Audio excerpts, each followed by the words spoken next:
gentlemen, it's Patti Gribow.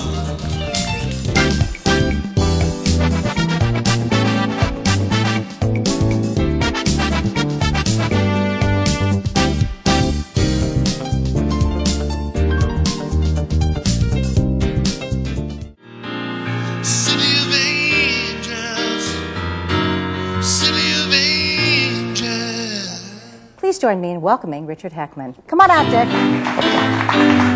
What's a day like for you? Well, every day's different. It's going to change a lot here on Halloween when the season starts, because now, of course, the days are filled with K2, and now starting October 31st until hopefully the middle of June, when we win the championship, the nights will be filled with basketball.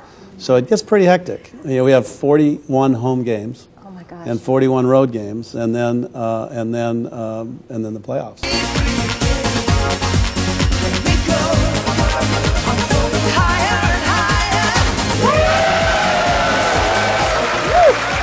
Ladies and gentlemen, run and get in pasta. Hello, my friend. Hey, Chickenita, how are you? Sit down. Thanks. Sit down. Robin, you call yourself the director of fun. I am. What's the director of fun? I'm the director of fun for my own company, World Class Teams, where I take the sort of the things we've learned about teamwork and being a great team from the sport of adventure racing and bringing it to the corporate world.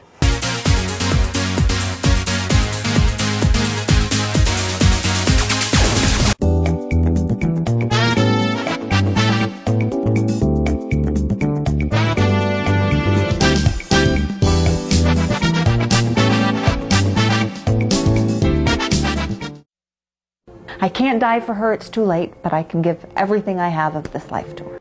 Ladies and gentlemen, Erin Runyon. Hi, Erin. Hey, sweetie. Oh. Thanks for joining us today. Sit down, pretty lady. But you did get your day in court in the sense that you were able to talk to him. Yes. To meet him face to face. I spent, well, really 3 years. It took 3 years to get to court, and I probably spent that much time every night trying to figure out what I would say. Would you like to sing a song for us? I'd love it. Okay, and what are you going to sing for us? I'm going to sing a great song made famous by Louis Armstrong. And what is that? What a Wonderful World. Oh my gosh, what a wonderful world. Ladies and gentlemen, Rod McKeown. I see fields of green, red roses too. I watch them bloom for me and for you. And I think to myself, what a wonderful world. Now, Barbara, you've been known for creating and founding the Barbara Sinatra Children's Center, but you were an entrepreneur before, taking care of the Sinatra legacy, and also you had a charm school, didn't you? Yes, I did. That was when I was very young. Well, Barbara, thank you so very much for joining us today. Thank you. And congratulations on your show. Well, I appreciate it. Thank you for being a part of the show. Well, and if you could say there's one characteristic that every Trojan football player has, what would you say that would be? Well, what we're trying to instill is competitiveness. We want great competitors playing in our program, and when a young man leaves our program, if he leaves a great competitor, then I feel like I succeeded in helping him along the way.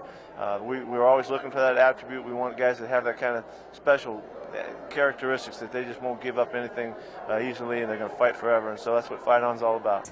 Will you please join me in welcoming Denise Brown, Chairman of the Board of Nicole House. Denise. Reading the transcript that from the trial, the civil trial, the letter that Nicole had written to OJ, and she said, "I assume that your recurring nastiness, attitude, and mean streak was to cover up your cheating and general disrespect for women and lack of manners. There was a time also before Justin and after a few months after Sydney, I really felt good about how I was back into shape and we made out. You beat the holy hell out of me and we lied at the x-ray lab and I said I fell off my bike, remember." Then goes on and says, she just doesn't understand because she wore sweats and shoes and left them around the house and didn't comb her hair that she wasn't perfect. Yeah. And that's what happens. Yeah, sorry. Yeah.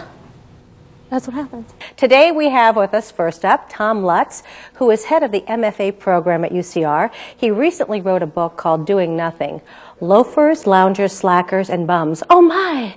Loafers, Loungers, Slackers, and Bums. Oh my! No, it's a great book. Hey Larry, thank you so much for joining us today. We're delighted that you're here. You have had a very illustrious career. You've worked in radio, you've worked in film, you've worked in TV, you've worked Broadway. What inspired you to become a writer? Nothing. If you were going to give advice to students, what would you give them as far as their becoming screenwriters? Screenwriters? No. Get out. Welcome back. I'm Patti Gribow. I've been having the honor of having a wonderful conversation, very in-depth conversation and insightful, with General Bernard Traynor. Right before we left for the break, you were talking about ways in which you would suggest for our forces to train the Iraqi army. Yeah. Well, first of all, I'd like to say I would endorse sending a temporary fix in terms of increased numbers of forces into Baghdad to try to get a hold of control in Baghdad, but just a temporary one. But the real and the only answer is for the Iraqis to solve the problem themselves. I understand the Metropolitan Opera dressing room is just something to be They are incredible. adored. Oh. What does it look like? Well, depending on what role you have, right, the bigger dressing room you have. Oh my! And the closer to the stage door is the lead roles, and then the smaller parts get dwindled away. But even the lowest dressing room is fabulous.